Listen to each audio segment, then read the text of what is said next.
İnformasiya təhlükəsizliyi yalnız ayrı-ayrı ölkələrin deyil, bütün dünyanın əsas çağırışlarından birinə çevrilib.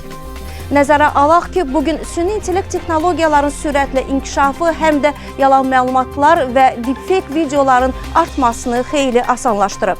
Gürcüstanda da bu tendensiya açıq şəkildə müşahidə olunmaqdadır. Hətta ekspertlər bildirir ki, problem artıq daha mürəkkəb xarakter alır. Tbilisidən Gürcüstandakı xüsusi müxbirimiz Ruslan Həsənovun reportajını izləyək. Gürcüstan dezinformasiya ilə necə mübarizə aparır? Bugün informasiya təhlükəsizliyi yalnız ölkə daxilində deyil, beynəlxalq səviyyədə də xüsusi əhəmiyyət kəsb edir. Gürcüstanda da süni intellekt və sosial şəbəkələrin sürətli inkişafı fonunda dezinformasiya hallarına rast gəlinir. Ekspertlərin sözlərinə görə süni intellekt vasitəsilə yayılan saxta xəbərlər, deepfake videolar və manipulativ məzmun artıq cəmiyyət üçün ciddi narahatlıq doğurur. Bugün kiber çağırışlar, kiber hücumlar və süni intellekt kimi yeni tip təhdidlər informasiya məkanımızda ən böyük təhlükələrdən birinə çevrilib. Məsələn, dezinformasiya və təbliğat barədə danışarkən görünür ki, süni intellekt artıq yeni növ təhdid yaradır. Saxta xəbərlər, deepfake videolar istehsal olunur və bu məzmun sosial şəbəkələrdə çox sürətlə yayılır. Bu isə bütün cəmiyyətə təsir göstərir. Çünki Gürcüstan əhalisinin təxminən 56% məlumatı sosial şəbəkələrdən alır və məhz bu səbəbdən süni intellekt, deepfake və dezinformasiya kimi çağırışlar çox sürətlə yayılır. Bu baxımdan vəziyyət kifayət qədər mürəkkəbdir.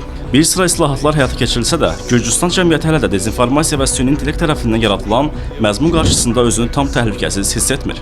Bu isə təkcə Gürcüstan üçün deyil, ümumilikdə postsovet məkanı üçün ciddi bir çağırışdır. Bugün kimi ölkədə, istər Gürcüstanda, istər Azərbaycanda, istərsə də başqa yerlərdə dezinformasiya yaymaq istəyirsə, insanları aldadaraq bu məlumatları yaymaq üçün süni intellekt alətlərindən çox asanlıqla istifadə edə bilir. Biz Gürcüstanda bir çox halların şahidi oluruq ki, yaşlı insanlar, bəzən isə hətta gənclər belə dezinformasiyanın qurbanına çevrilirlər.